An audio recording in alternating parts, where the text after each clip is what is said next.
Hello everyone, good morning to all of you. Welcome to logic Pathshala. So friends, आज है 23 मार्च। इस video में हम कवर करने वाले हैं 23 मार्च के इंपॉर्टेंट करंट अफेयर्स के क्वेश्चंस। वीडियो का पीडीएफ कहाँ मिलेगा तो याद रखिएगा, पीडीएफ मिलेगा टेलीग्राम ग्रुप से, लॉजिक पाठशाला 16। लिंक आपको डिस्क्रिप्शन बॉक्स में दिया गया है, या फिर आप डायरेक्ट भी सर्च करके हमारे ग्रुप को ज्वाइन कर सकती हैं। तो आइए फ्रेंड्स, आज के इस इंपॉर्टेंट सेशन को स्टार्ट करते हैं। और फ्रेंड्स, अगर आपको हमारा ये सेशन पसंद आए तो वीडियो को लाइक करना बिल्कुल ना भूलें, और ज़्यादा से ज़्यादा फ्रेंड्स वीडियो को शेयर भी करें। और अगर आप चैनल पे नए हो तो प्लीज़ चैनल को सब्सक्राइब भी ज़रूर करें। तो वीडियो को हम शुरू करेंगे एक मोटिवेशन कोट से, और आज का मोटिवेशन कोट क्या है? Stop waiting for tomorrow, start now. कल का देखिए वेट ना करें। अगर किसी भी काम को शुरू करना है तो आप क्या करें, अभी के अभी उस काम को शुरू करें, क्योंकि कल पे हम जब काम टालते हैं, सुबह क्या होता है ना, एक तरीके से टलता चला जाता है, और हम उसे शुरू नहीं करेंगे तो हम उसको एंड भी कैसे करेंगे और आगे कैसे बढ़ेंगे। सो फ्रेंड्स, वो है ना, कबीर का एक दोहा भी है, देखिए कबीर जी का, काल करे सो आज कर, आज करे सो अब। सो कभी भी कल के काम को न टालें, शुरू से अभी करें और उस काम पे आगे बढ़ें। तो चलिए फ्रेंड्स, हम भी इस वीडियो में आगे बढ़ते हैं और बात करते हैं आज के इम्पॉर्टेंट डे से। तो आज का इम्पॉर्टेंट डे है world metrological day. So world metrological day मनाया जाता है 23 मार्च को। 23 मार्च को इसलिए मनाते हैं क्योंकि इसी दिन जो वर्ल्ड मेट्रोलॉजिकल ऑर्गेनाइजेशन, यानी जो विश्व मौसम विज्ञान संगठन कन्वेंशन था ना, ये लागू हुआ था। ये लागू हुआ था 23 मार्च 1950 को, 1950 को। और ये एक एजेंसी बन गई थी कब? 1951 में। तो इसी एजेंसी की जो ये लागू हुआ था, इस दिन को ही वर्ल्ड मेट्रोलॉजिकल डे के रूप में सेलिब्रेट किया जाने लगा। अब एक और इम्पॉर्टेंट क्वेश्चन ये आ सकता है कि 2024 की इसकी थीम क्या रही? सो इसकी थीम याद रखिएगा, at the front line of climate action. इस बार इसकी रही 2024 की थीम। चलिए फ्रेंड्स, अब वीडियो को शुरू करते हैं फर्स्ट क्वेश्चन से। पहला क्वेश्चन है, IMT ट्राइलेट, जिसे कहते हैं trilateral exercise, have been conducted between which of the following countries. देखिए 21 से लेके 29 मार्च तक किन देशों के बीच IMT जो ट्राइलेटरल एक्सरसाइज है ये आयोजित किया गया है। तो ये एक्सरसाइज शुरू हो गई है और कब तक सही चलेगी? 29 मार्च तक चलेगी। 3 कंट्रीज़ के बीच में देखिए ये एक्सरसाइज शुरू हुई है, और 3 कंट्रीज़ कौन कौन सी हैं? India, Mozambique and Tanzania. तो तीनों कंट्रीज़ के बीच में शुरू हुई है IMT ट्राइलेटरल एक्सरसाइज। अब फ्रेंड्स, बात करते हैं कि इस बार इसका कौन सा एडिशन है। तो इसके एडिशन याद रखिए, इसका दूसरा ही एडिशन है देखिए, तो ये इम्पॉर्टेंट होगा। अब बात करें अगर कौन कौन सी इंडियन नेवल शिप हैं जिन्होंने इस एक्सरसाइज में भाग लिया है, तो एक शिप है INS तीर, और दूसरा शिप का नाम है INS सुजाता। तो 2 शिप्स हैं जिन्होंने इस अभ्यास में जो है भाग लिया है। इसका जो पहला एडिशन था ये अक्टूबर 2022 में हुआ था, और अब इसका जो है वो कौन सा एडिशन हो रहा है? दूसरा। ये एक्सरसाइज जो है वो 2 फेज़ में देखिए होगी। पहला जो इसका फेज़ था ना, अगर पहले फेज़ की बात करते हैं तो पहला हार्बर फेज़ है इसका, और दूसरा जो है वो इसका सी फेज़ है। तो 2 फेज़ में जो है इस एक्सरसाइज को कंडक्ट किया जाएगा। अब इसी के साथ बात करें कुछ और रिसेंट एक्सरसाइजेस के बारे में, तो एक्सरसाइज देखिए टाइगर ट्रम्प। ये एक्सरसाइज हुई है इंडिया और USA के बीच में, कहाँ पे? Eastern sea board. Military exercise Lamitiye की बात करें, इसका हुआ है 10वां एडिशन। एक्सरसाइज हुई है इंडिया और सेशेल्स के बीच में, और कहाँ पे कंडक्ट हुई एक्सरसाइज? सेशेल्स में। 5th edition of military exercise Dharma guardian.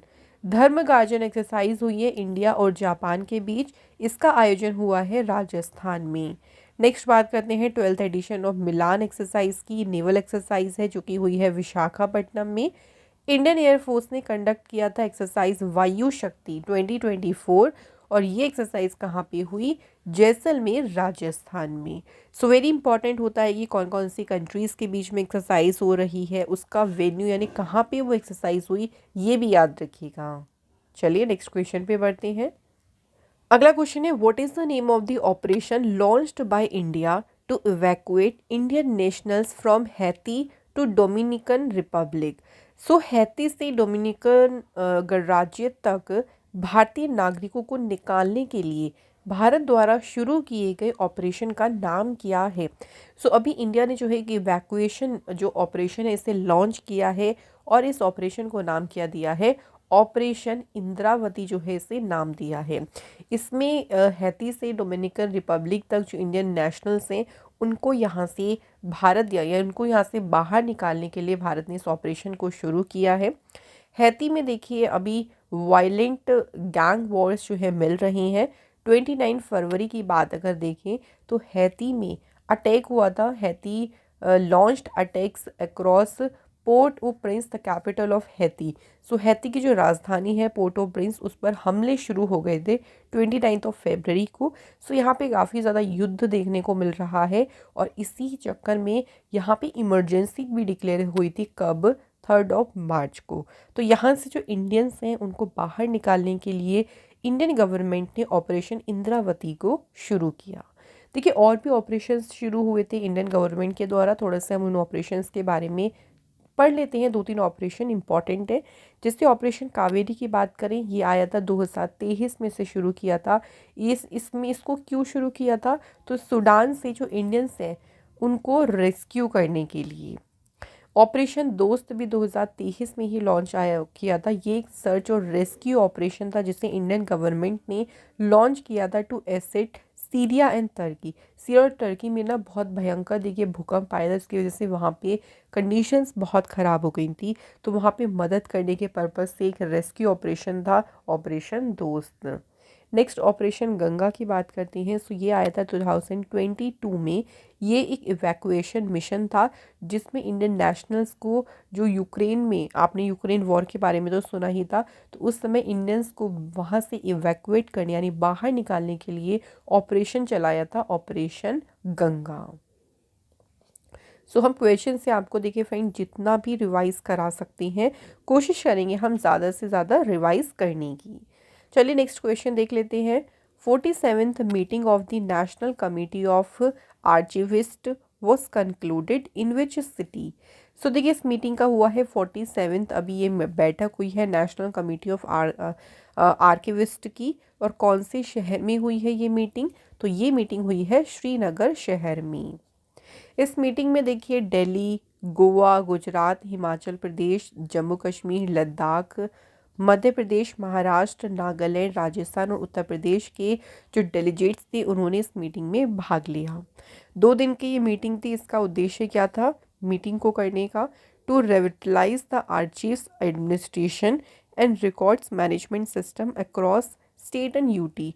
सो राज्य और केंद्र शासित प्रदेश में जो भी देखिए अभिलेखागार प्रशासन और रिकॉर्ड प्रबंधन प्रणाली है उसको पुनर्जीवित करने के उद्देश्य से ही इस 2 दिन की बैठक जो है ये आयोजित की गई थी। सो ये बैठक कहाँ पे हुई थी? श्रीनगर में। नेक्स्ट देखिए, ISRO successfully tested the landing mission of the reusable launch vehicle, what is it called? So ISRO ने अभी देखिए एक तरीके से landing mission reusable launch vehicle जो है इसको अभी इसका सफल परीक्षण किया है इस व्हीकल का। और इसका नाम क्या रखा है? तो इसरो ने इस व्हीकल को नाम क्या दिया है? पुष्पक। सो पुष्पक इस व्हीकल को नाम दिया है और इसका परीक्षण इसरो ने किया। कहाँ किया था ये देखिए परीक्षण? तो ये किया गया था एरोनॉटिकल टेस्ट रेंज जो कि चलाकेरे कर्नाटका में है। सो वहाँ पे इस लैंडिंग मिशन जो है इसको इसरो ने सक्सेसफुली टेस्ट किया। ये इसका तीसरा जो है लैंडिंग मिशन था। ठीक है, जो RLV है रियूजेबल लॉन्च व्हीकल है, इसका तीसरा ये लैंडिंग मिशन था।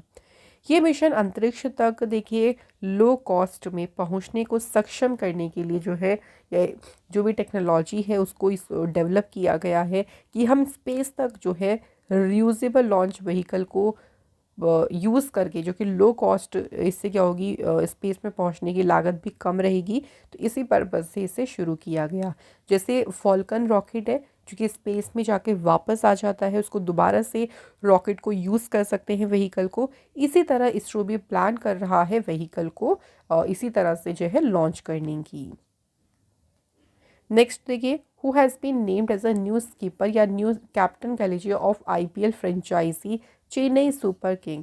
सो अभी तक आप सभी जानते हैं चेन्नई सुपर किंग के कैप्टन कौन रहे, महेंद्र सिंह धोनी, लेकिन अभी उन्होंने अपनी कैप्टनसी छोड़ दी है और अब सीएसके के नए कैप्टन कौन होंगे, ऋतुराज गायकवाड़।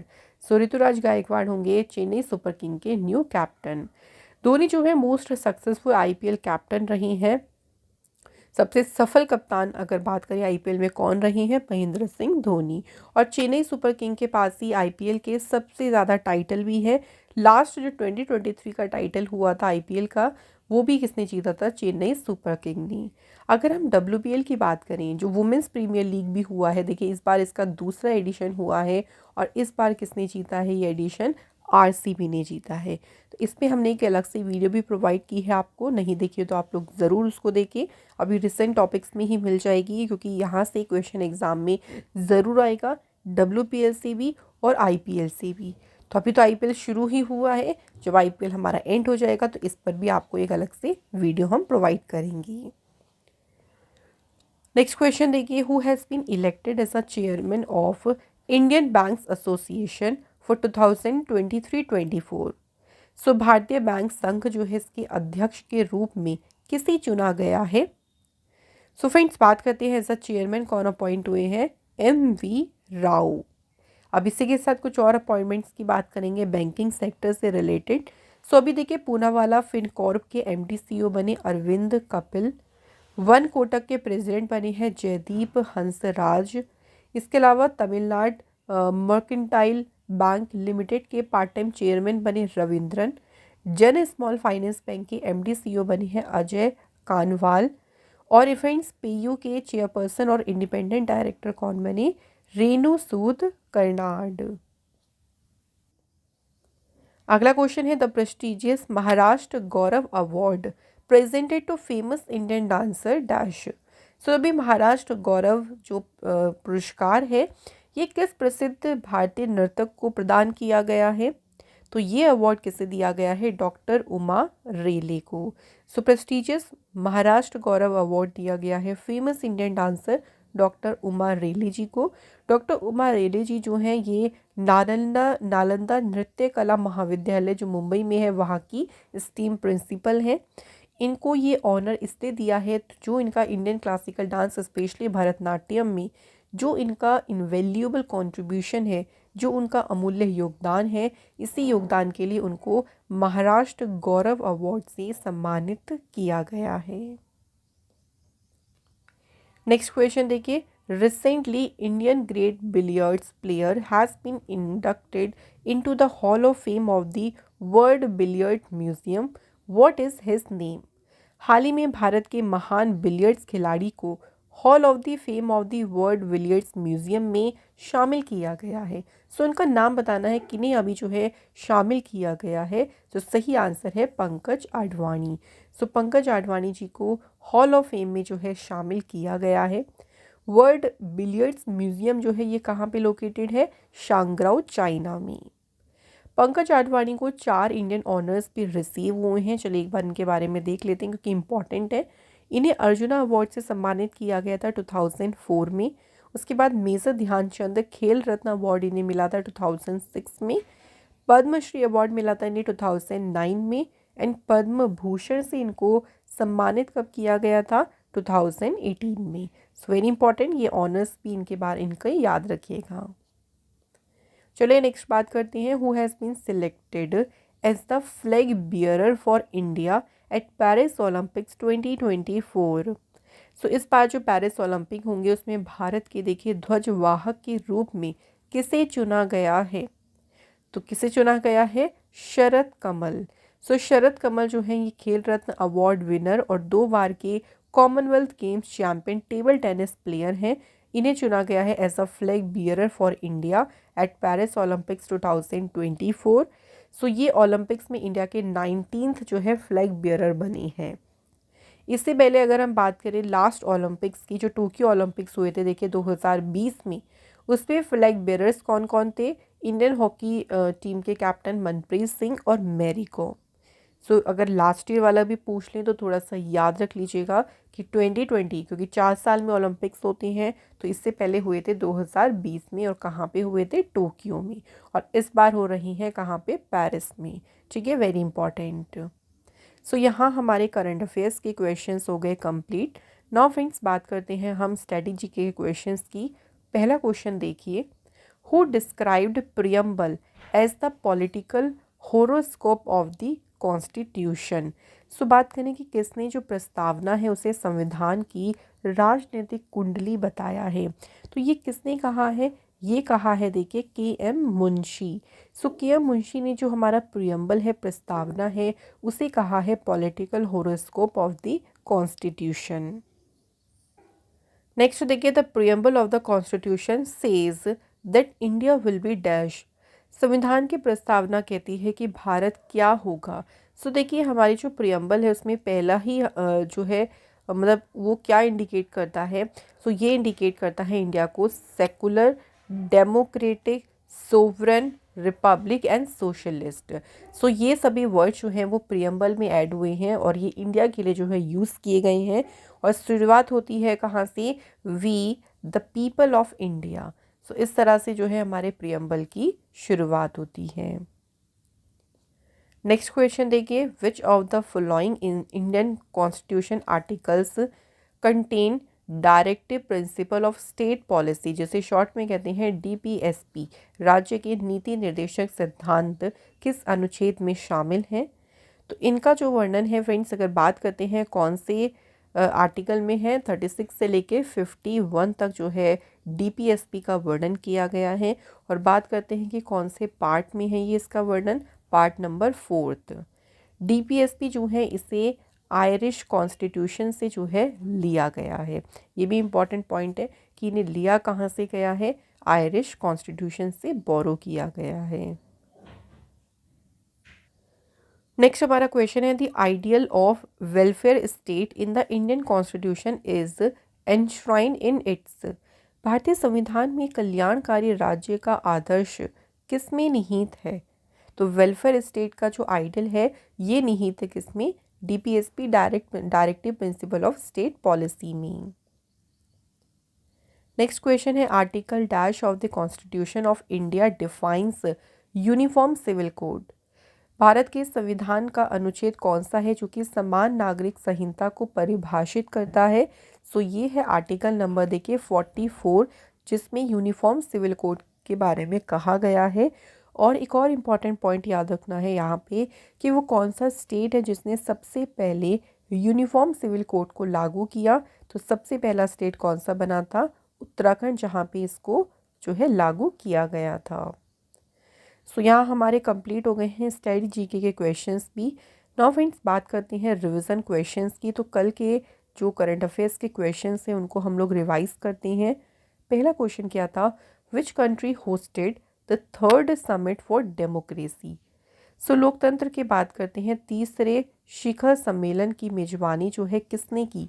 सो ये किसने करी थी, आंसर इज साउथ कोरिया ने।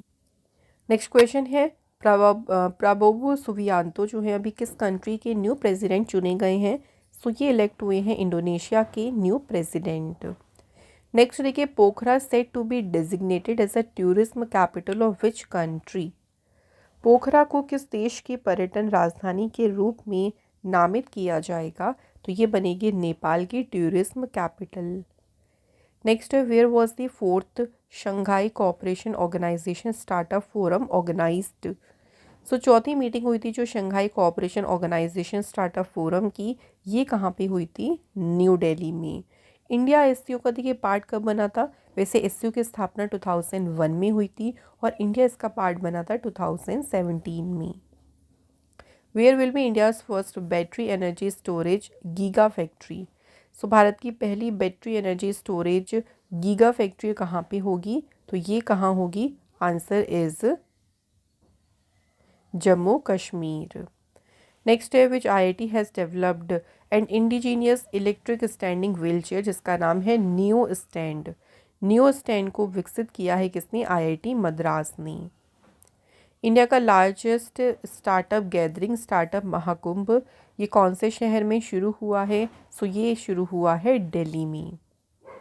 नेक्स्ट देखिए त्रिनेत्र एप्लीकेशन 2.0, ये कौन से स्टेट की जो पुलिस व्यवस्था है उसमें क्रांतिकारी बदलाव लेके आएगा? तो त्रिनेत्र एप्लीकेशन को शुरू किया है उत्तर प्रदेश में। Who has taken charge as the president of Indian steel association? तो इंडियन स्टील एसोसिएशन के अध्यक्ष का पदभार संभाला है नवीन जिंदल ने, और नवीन जिंदल ने रिप्लेस इसमें किसे किया है? दिलीप ओमेन की जगह पर ये अपॉइंट हुए हैं। सो क्वेश्चंस तो यहाँ पे कंप्लीट हो गए हैं। कल के टेस्ट क्वेश्चंस को डिस्कस करते हैं। सो पहला हमने क्वेश्चन पूछा था कि जो काजी नींबू है इसे अभी देखिए कौन से स्टेट का स्टेट फ्रूट यानी राज्य फल के रूप में मान्यता दी गई है? सही आंसर है ये असम स्टेट का बना है स्टेट फ्रूट। नेक्स्ट बात करें वर्ल्ड रेडियो डे। सो यहाँ बात करते हैं कि विश्व रेडियो दिवस जो है ये किस दिन मनाया जाता है? सो ये सेलिब्रेट करते हैं 13 फरवरी को ये मनाया गया है। सो आप सभी के देखिए दोनों क्वेश्चंस के आंसर बिल्कुल सही रहे हैं, और आज हमने कमेंट इंक्लूड करे हैं Jatin and Lijo. So thank you friend, thank you both of you. अब बात करते हैं आज के टेस्ट क्वेश्चंस की। सो 2 क्वेश्चन रेगुलर हम डेली करंट अफेयर्स में पूछते हैं, इनके आंसर आप कमेंट बॉक्स में ज़रूर लिखें। सो पहला क्वेश्चन है देखिए, which is the highest producing state of wheat? Wheat यानी गेहूँ, गेहूँ का सबसे ज़्यादा उत्पादन करने वाला राज्य कौन सा है? दूसरा क्वेश्चन में कॉटन के बारे में पूछा है, यानी कपास का सबसे ज़्यादा प्रोडक्शन कौन से स्टेट में होता है? सो ये 2 क्वेश्चन हैं जिनके आंसर आप सभी ने बताने हैं कमेंट बॉक्स में, और इसी के साथ डेली करंट अफेयर्स का सेशन जो है यहाँ पे कंप्लीट होता है। Thank you so much for watching this video.